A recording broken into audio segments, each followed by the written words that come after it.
دیکھیں مسئلہ یہ ہے کہ سوشل میڈیا پہ میں آپ کو اس کا بیک گراؤنڈ بتا دیتا ہوں. یہ شروع پی ایم ایل این والوں نے کیا اور پھر بعد میں چیزیں کہیں سے کہیں نکل گئیں. پہلی چیز تو یہ ہے کہ ارشد ندیم صاحب کے ساتھ میری ملاقات ہوئی 14 اگست کو صبح. اور ارشد ندیم صاحب ہیرو ہیں, پاکستان کے ہیرو ہیں, اور فخر ہے ہر پاکستانی کو ان کے اوپر. اور جب وہ گئے اولمپکس میں تو اس وقت بھی میں نے دعا بھی کی ان کے لیے اور ویڈیو بھی اپلوڈ کی. اور ظاہر ہے کوئی بھی پاکستانی جب اس سٹیج پہ جاتا ہے تو وہ پاکستان کا نمائندہ ہوتا ہے. وہ جیتے اور اللہ تعالیٰ نے کرم کیا پاکستان کے اوپر, ایک پاکستانی کو خوشی ملی, ایک جبر فستائیت کا ایک جو ماحول ہے مایوسی کا اس میں. تو خیر میں گیا, ان سے میری ملاقات ہوئی 14 اگست کو صبح. اور میں درمیان والے پورشن پہ آنے سے پہلے یہ بتا دوں کہ اگر مجھے انہوں نے اگنور کیا ہوتا یا انہوں نے مجھے اچھا رسپانس نہ دیا ہوتا تو میں نے اس کے بعد ہائی کورٹ گیا. ہائی کورٹ وہاں ججز سے ملاقات ہوئی, میاں گل حسن اورنگزیب صاحب سے اور ارباب محمد طاہر صاحب سے اور محسن اختر کینی صاحب سے. تو میں نے اس کے بعد آ کے اور ایک ٹویٹ کیا تھا جس میں نے کہا کہ آج دن کا آغاز پاکستان کے ہیرو ارشد ندیم صاحب کے ساتھ ملاقات سے ہوا اور پھر عظیم ججز سے ملے اور وہ ساری چیز. اگر انہوں نے مجھے اگنور کیا ہوتا یا کوئی ایسی چیز ہوئی ہوتی تو میں کیوں ان کی تصویر لگاتا خود. میں خود کیوں تصویر لگاتا, ہو سکتا تو ویڈیو بھی نہیں آئی تھی. دیکھیں ہوا یہ کہ میں ان کے پاس گیا, کمرے میں بیٹھا, بڑے اچھے طریقے سے وہ ملے, زبردست انداز سے ملے, بات چیت ہوئی, کوئی ایسی بات نہیں تھی. اب ہوا یہ کہ ہم باہر نکلے جب وہ لفٹ میں آ رہے ہیں. اب مسئلہ یہ تھا کہ ان کا شیڈول بہت ٹف تھا اور بار بار نیچے سے کالز آ رہی تھیں کہ کوئی ایونٹ تھا کنونشن سینٹر میں اور وہ بہت زیادہ لیٹ ہو چکے تھے کیونکہ وہ رات بھی لیٹ تک لوگ ان کو ملنے والے آتے رہے, وہ سو بھی نہیں پائے, کئی دنوں سے نہیں سو پائے. اب اس دوران وہ اگلا اپنا شیڈول بھی دیکھ رہے ہیں, ان کو کالز بھی آ رہی ہیں, میسیج بھی آ رہے ہیں. آگے انہوں نے کے پی کے جانا تھا, پھر انہوں نے لاہور جانا تھا, وہ ساری کی ساری چیزیں. اب آپ بتائیں کہ ایک بندہ جو ساری رات سے نہ سویا ہو, اگلے دن وہ صبح 1-1.5 گھنٹے بعد جاگ جاتا ہے اور اس کا شیڈول بھی ٹف ہے اور وہ ساری چیزوں کو رسپونڈ کر رہا ہے, تو ظاہر ہے وہ موبائل میں ہی دیکھ رہا ہوگا نا. اب ہوا کیا, یہ جو ویڈیو تھی نا, اس ویڈیو کو پی ایم ایل این والوں نے یہ کیا کہ وہ دیکھیں جی صدیق جان کو وہ اگنور کر رہا ہے اور یہ اوقات ہے اور یہ وہ. ظاہر ہے پھر آپ کو بتائیے سوشل میڈیا ہے, پھر ادھر سے دوسری سائڈ نے ریئیکٹ کیا, اس میں پھر وہ ساری چیز چلی گئی ارشد ندیم صاحب کے حوالے سے. تو ایسی کوئی چیز نہیں تھی. اور دوسری بات یہ ہے کہ دیکھیں وہ پاکستان کے ہیرو ہیں, وہ پاکستان کے ہیرو رہیں گے اور انہوں نے پاکستانیوں کے چہروں پہ مسکراہٹیں لائے ہیں, خوشیاں لائے ہیں, اور اللہ تعالیٰ کرم کرے اور وہ اس سے بڑی تھرو پھینکیں اور اس سے بڑی کامیابیاں سمیٹیں. تو ان کے لیے دعائیں بھی ہیں, نیک خواہشات میں. تو ایسی کوئی چیز نہیں تھی.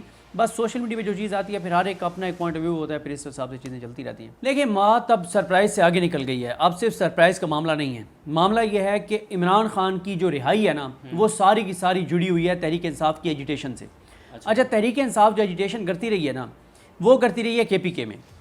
پی ٹی آئی نہ پنجاب میں کچھ کر رہی ہے, نہ کر پا رہی ہے, نہ پی ٹی آئی کر پا رہی ہے اسلام آباد میں. پی ٹی آئی کو اصل جو ٹف ٹائم حکومت کو دینا ہے وہ دینا ہے اسلام آباد میں اور پنجاب میں.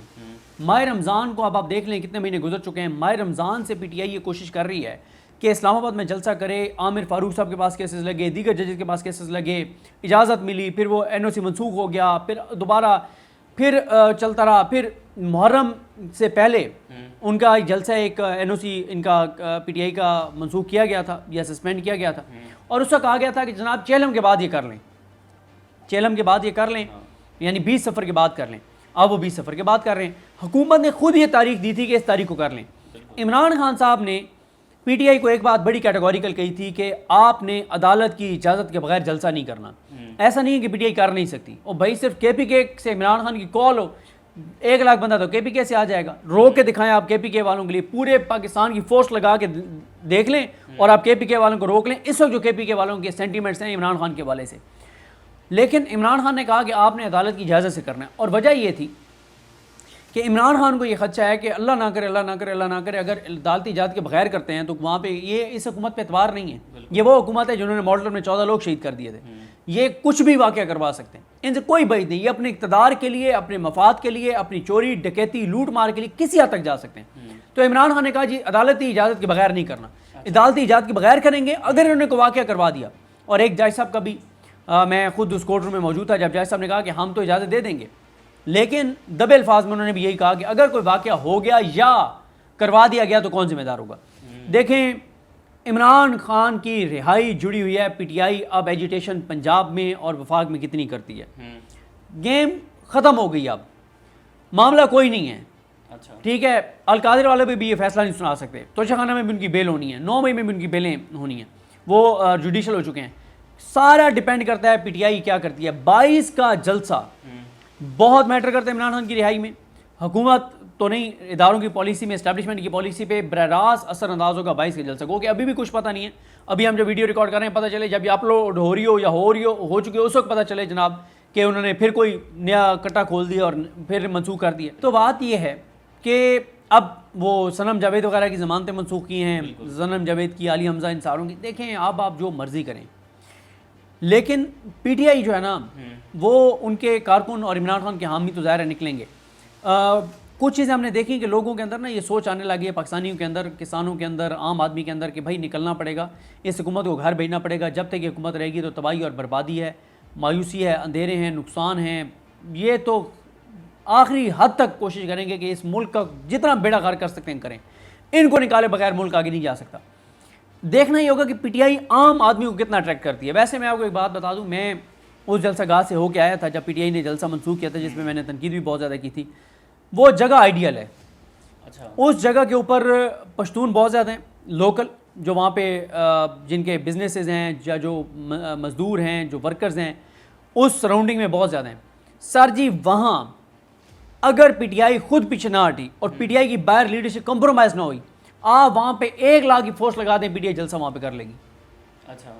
کیونکہ وہاں پہ لوکل اتنا بندہ نکل آئے گا، کوئی ادھر سے نکل رہا ہے، کوئی ادھر سے نکل رہا ہے، کوئی یہاں سے آ رہا ہے، کوئی وہاں سے آ رہا ہے، نہیں آپ ان کو کنٹرول کر سکتے. وہ اتنی زبردست جگہ ہے اور پی ٹی آئی کے لیے وہ زبردست جگہ ہے. اب علی امین گنڈا پور صاحب ہوسٹ ہیں اس جلسے کے. سارا ڈیپینڈ کرتا ہے علی امین گنڈا پور صاحب پر اور کے پی کے لوگوں پر. دیکھیں عمران خان زیادہ ڈیپینڈ کر رہے ہیں کے پی کے اوپر اسلام آباد میں، اس لیے کہ عمران خان کو پتہ ہے کہ کے پی کے والوں کی جرت، بہادری، وہاں پہ ماحول بھی وہ نہیں ہے. یہاں پہ پنجاب میں مسئلہ ہے کہ لیڈ کرنے والے کوئی نہیں ہے. مطلب اب دیکھیں نا، 2 لوگ ہیں مین پنجاب میں، میاں اسلم اقبال صاحب ہیں، حماد اظہر صاحب ہیں، دونوں نہیں ہیں سامنے. ان کی مجبوریاں جسٹیفائڈ ہوں گی، ٹھیک ہوں گی ان کے اوپر جیسے کہ ساری چیزیں، لیکن آپ نے تو اینڈ رزلٹ دیکھنا ہے. وہ یہ ہے کہ ان دونوں کے منظر عام پر نہ ہونے کی وجہ سے پنجاب میں کوئی نہیں نکل رہا، کچھ بھی نہیں ہے. جب تک آپ پنجاب کی زمین شریف خاندان پر گرم نہیں کریں گے تب تک ہیٹ نہیں پہنچے گی. ساری گیم ہونی ہے پنجاب میں اور وفاق میں. اگر وفاق میں یہ جلسہ کرتے ہیں، جلسہ تو 1000% کامیاب ہوگا، جلسہ تو ناکام ہو ہی نہیں سکتا وہاں پہ.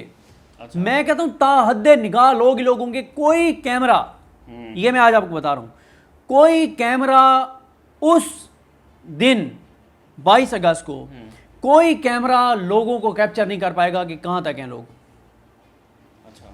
یہ میں آپ کو بتا رہا ہوں، آج بتا رہا ہوں آپ کو.